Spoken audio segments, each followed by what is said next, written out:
Atos administrativos. Conceitos essenciais. Atos administrativos são declarações unilaterais de vontade da administração pública que visam a produção de efeitos jurídicos no âmbito do direito público.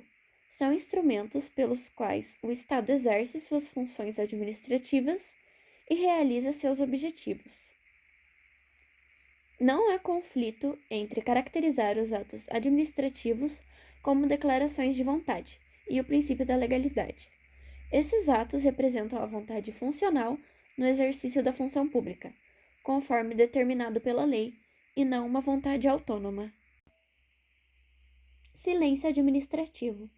O silêncio administrativo ocorre quando a administração pública não se manifesta dentro do prazo estabelecido em resposta a uma solicitação ou requerimento. Esse silêncio pode gerar consequências jurídicas, dependendo da previsão normativa. Características do silêncio administrativo. O silêncio pode ser interpretado como aceitação ou rejeição tácita de um pedido, conforme estabelecido por lei. A ausência de manifestação pode significar omissão administrativa. Medidas diante do silêncio administrativo. Impugnação judicial. O interessado pode recorrer ao judiciário para obter a resposta. Reclamação administrativa. O interessado pode apresentar reclamação junto à instância superior da administração. Mandado de segurança. Pode ser utilizado para garantir o direito de obter uma resposta quando há um direito líquido e certo.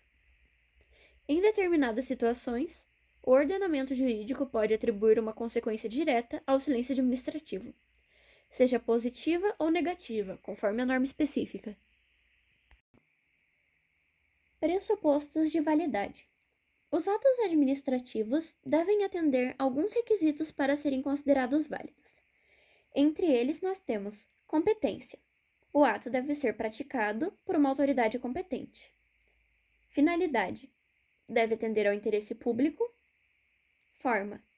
Deve observar a forma prescrita ou não proibida em lei. Motivo. Deve haver um motivo válido que justifique a prática do ato. E objeto. O conteúdo do ato deve ser lícito, possível, determinado ou determinável. Atributos dos atos administrativos. Características decorrentes de sua eficácia. Presunção de legitimidade. Presume-se que os atos são legítimos até que se prove o contrário.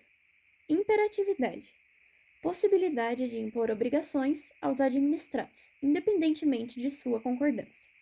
Autoexecutoriedade. Possibilidade de execução direta dos atos pela administração, sem necessidade de intervenção judicial. Classificação dos atos administrativos. Quanto aos destinatários, podem ser gerais ou individuais. Quanto à formação da vontade, podem ser simples, complexos ou compostos. Quanto à natureza dos efeitos, podem ser ampliativos, restritivos. Quanto à natureza da competência, podem ser vinculados ou discricionários. Extinção dos atos administrativos. Invalidade. Extinção do ato por motivo de ilegalidade. Tem efeito retroativo. Revogação. Extinção do ato por motivos de conveniência ou oportunidade administrativa. Tem efeito prospectivo. Convalidação. Permite suprir vícios em atos administrativos, com efeitos retroativos, quando não acarretam lesão ao interesse público nem prejuízo a terceiros. Seus requisitos são a ausência de prejuízo ao interesse público, a ausência de prejuízo a particulares interessados e existência de vícios sanáveis.